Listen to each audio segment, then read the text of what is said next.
हाय बच्चों, आप लोग कैसे हैं। मैं उम्मीद करता हूं कि आप लोग बिल्कुल स्वस्थ होंगे और आपकी पढ़ाई लिखाई बहुत बढ़िया चल रही होगी।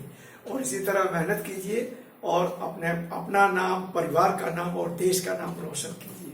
खूब अच्छा रिजल्ट बनाइए, खूब मेहनत कीजिए।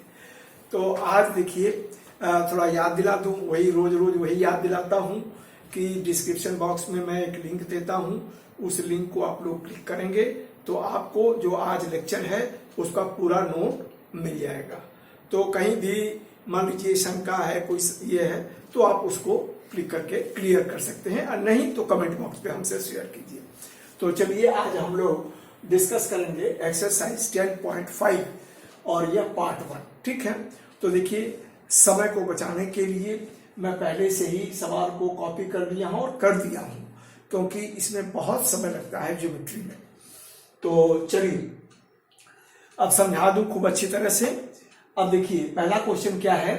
In figure A B C, देखिए A B C are 3 points on a circle with centre O. ये सर्किल पे 3 पॉइंट है, इसका सेंटर ओ है। Such that BOC is 30 degree and AOB is 60 degree. ठीक है। If D is a point on the circle other than the arc ABC, तो यह arc ABC के छोड़ करके दूसरे पार्ट, रिमेनिंग पार्ट में, ठीक है ना, अगर एक D पॉइंट है तो हमको एंगल ADC बताना है। ठीक है, यह सवाल आपको समझ में आ गया। देखिए, एक चीज बता दूं कि यहां पर हम लोग एक थ्योरम है उसको यूज करेंगे। Angle subtended by any arc at the centre is double the angle subtended by the same arc in the remaining part of the circle. तो ये आर्क है, सेंटर पर जितना एंगल बनाएगी यह एंगल रिमेनिंग पार्ट पे कहीं भी, यहां यहां यहां कहीं भी पॉइंट ले लें तो उसका ये डबल होगा, या ये जो है इसका आधा होगा। समझ गया। तो इसी को हम लोग यूज करेंगे सभी सवालों में।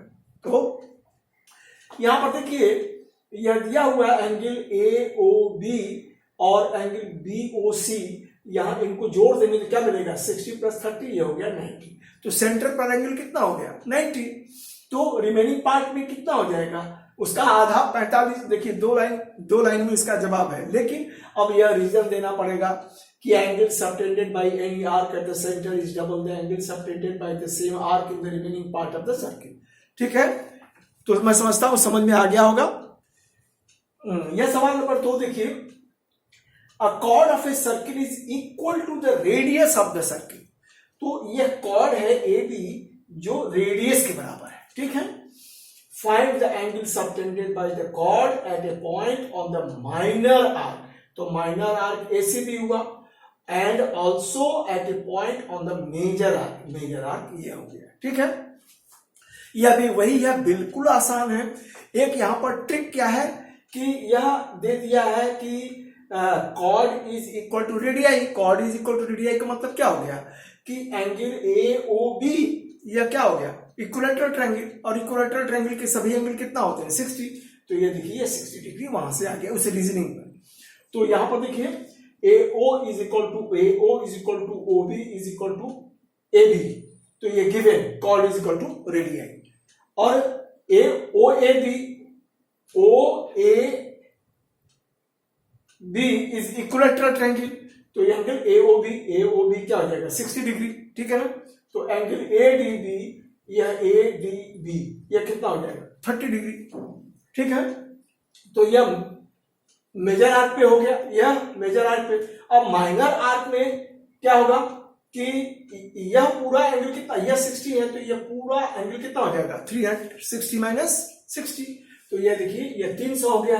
तो एंगल ACB उसका आधा होगा, तो 300 का आधा कितना हो गया, 150। ठीक है ना, तो बिल्कुल आसान है, कठिन बिल्कुल नहीं है। तो मैं समझता हूं कि इसमें आपको समझने में कोई दिक्कत नहीं होगी। अब तीसरा सवाल देखिए, in figure PQR, angle PQR। ठीक है, यह क्या दे रहा है, यह इक्वल टू 100 डिग्री से, तो यह 100 डिग्री दे दिया।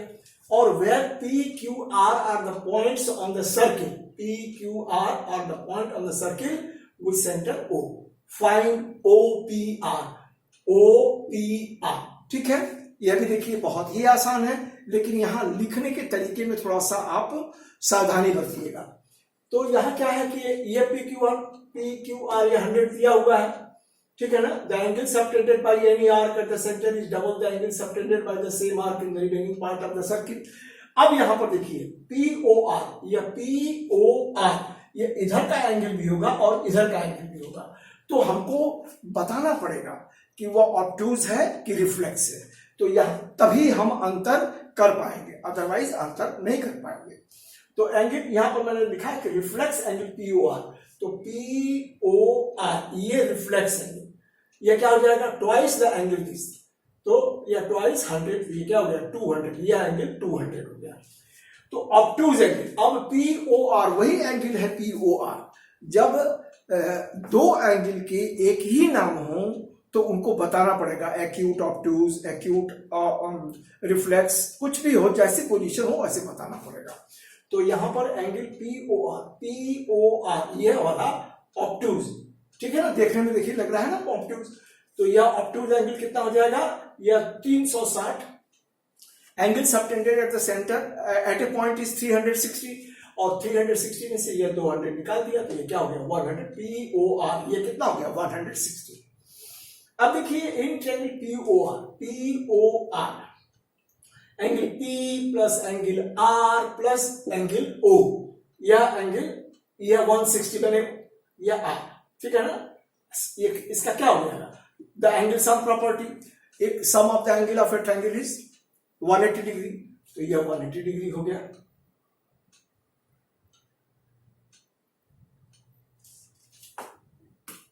यह 360 है, 180,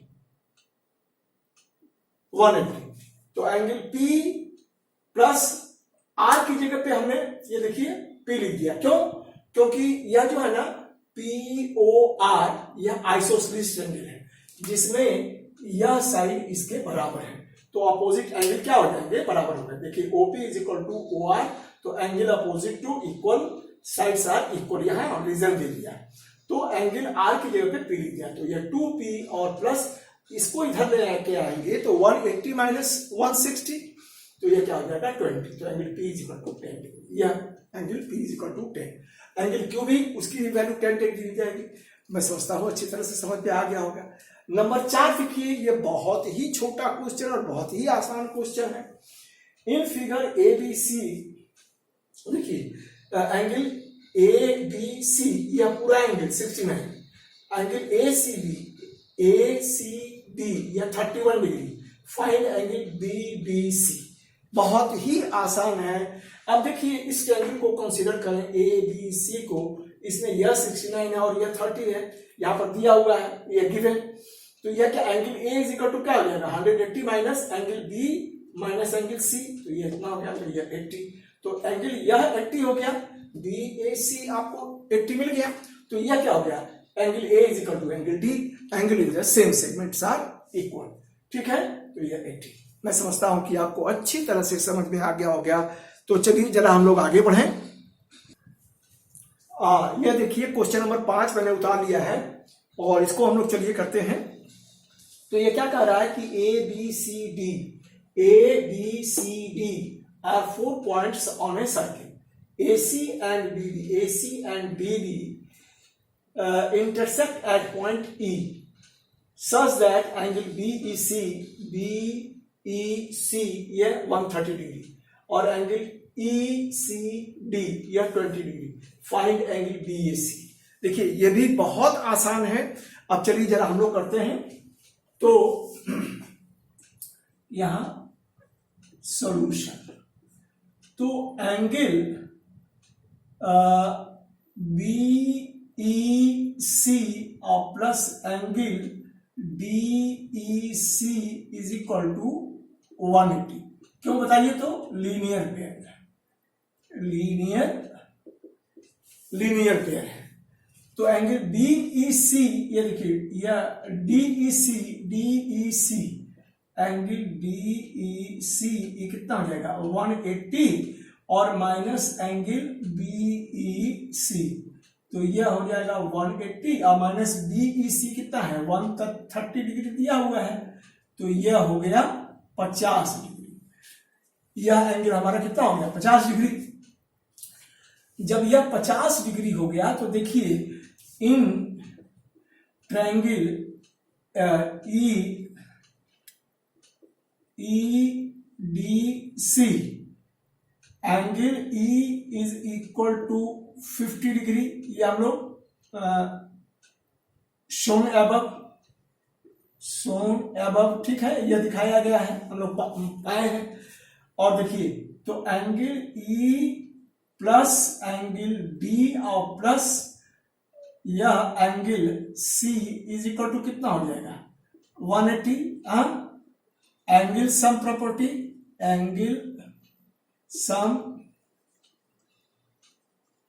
प्रॉपर्टी ऑफ ट्रायंगल, ठीक है। तो ये देखिए हम लोग 50 पा चुके हैं और एंगल D हम लोगों को मालूम नहीं है और एंगल C जो है यह 20 डिग्री है और यह इज इक्वल टू 180। तो angle D is equal to 180 minus 50 20 70, ठीक है।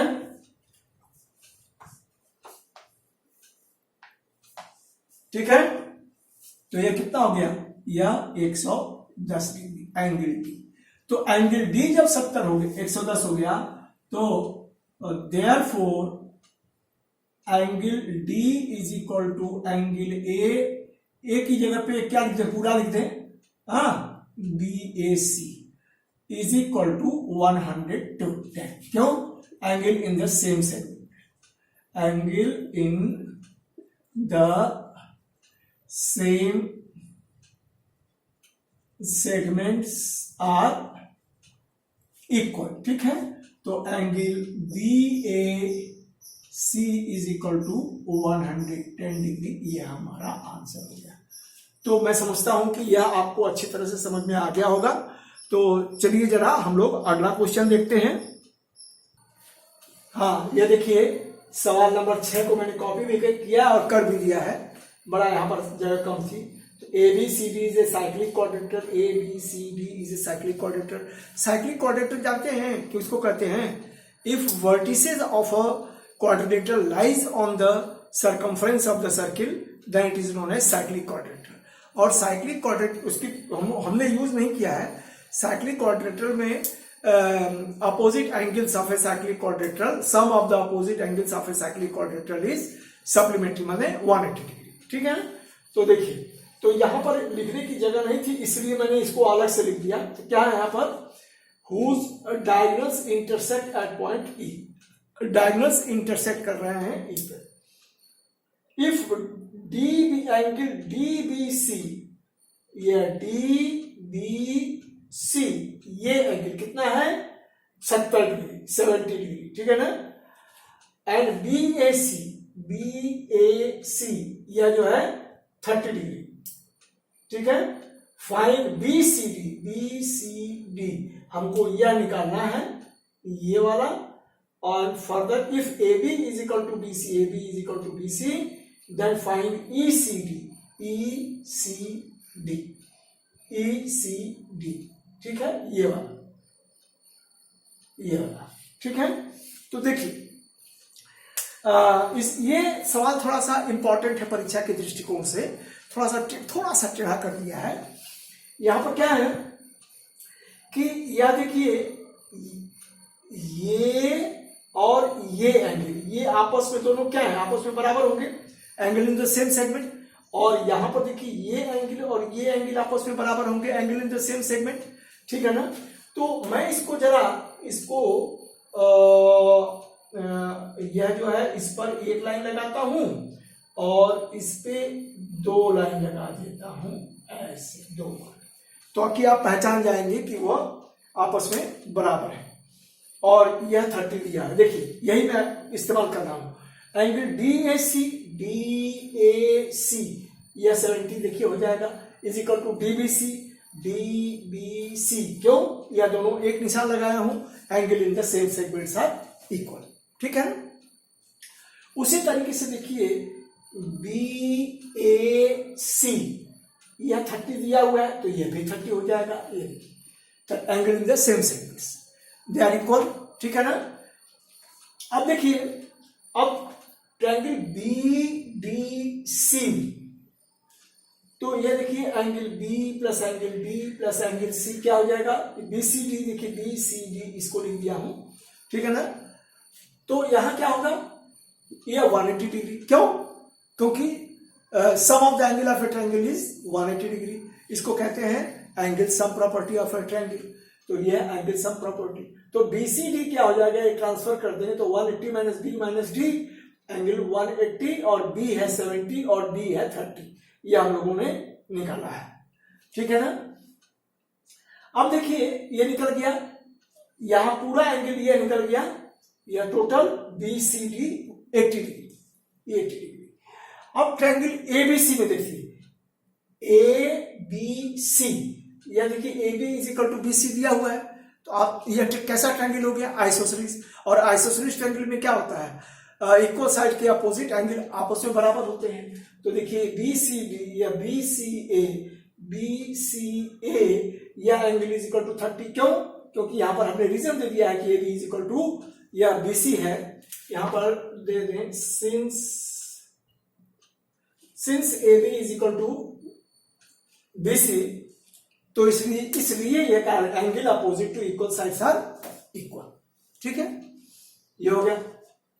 तो ECD क्या हो जाएगा, एंगल ये 180 डिग्री माइनस BCE,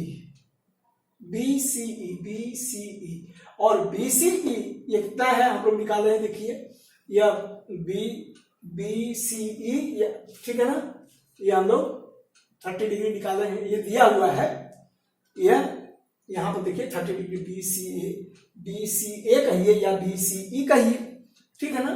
तो इसके जगह पर 30 लिख दिया, तो 80 माइनस 30 इज इक्वल टू 50, तो angle ECD is equal to कितना हो गया, 50 डिग्री। तो मैं समझता हूं कि आपको अच्छी तरह से समझ में आ गया होगा।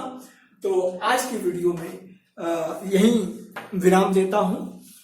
आप लोगों से विशेष रिक्वेस्ट है, निवेदन है कि आप लोगों को मेरी वीडियो अच्छी लगे या आप लोग इससे आप लोगों को फायदा पहुंचाती हो मेरी वीडियो, तो आप लोग मेरी वीडियो को लाइक शेयर एंड सब्सक्राइब कीजिए और बेल आइकन को दबाना न भूलें, क्योंकि बेल आइकन दबाए रहेंगे तो क्या होगा, जब से ही मैं बनाऊंगा वीडियो और लोड करूंगा तुरंत आपको मिल जाएगी। इसलिए आप लोग जितना अधिक से अधिक शेयर हो सके करें, और अपने मित्रों में, दोस्तों में, सब जगह, रिलेटिव्स में, तो इससे मुझको बहुत मदद हो जाएगी। तो अब बाकी सवाल हम लोग अगले वीडियो में डिस्कस करेंगे, ठीक है। तब तक के लिए धन्यवाद। आप लोग स्वस्थ रहें, मस्त रहें, खुश रहें। ओके, धन्यवाद, बाय।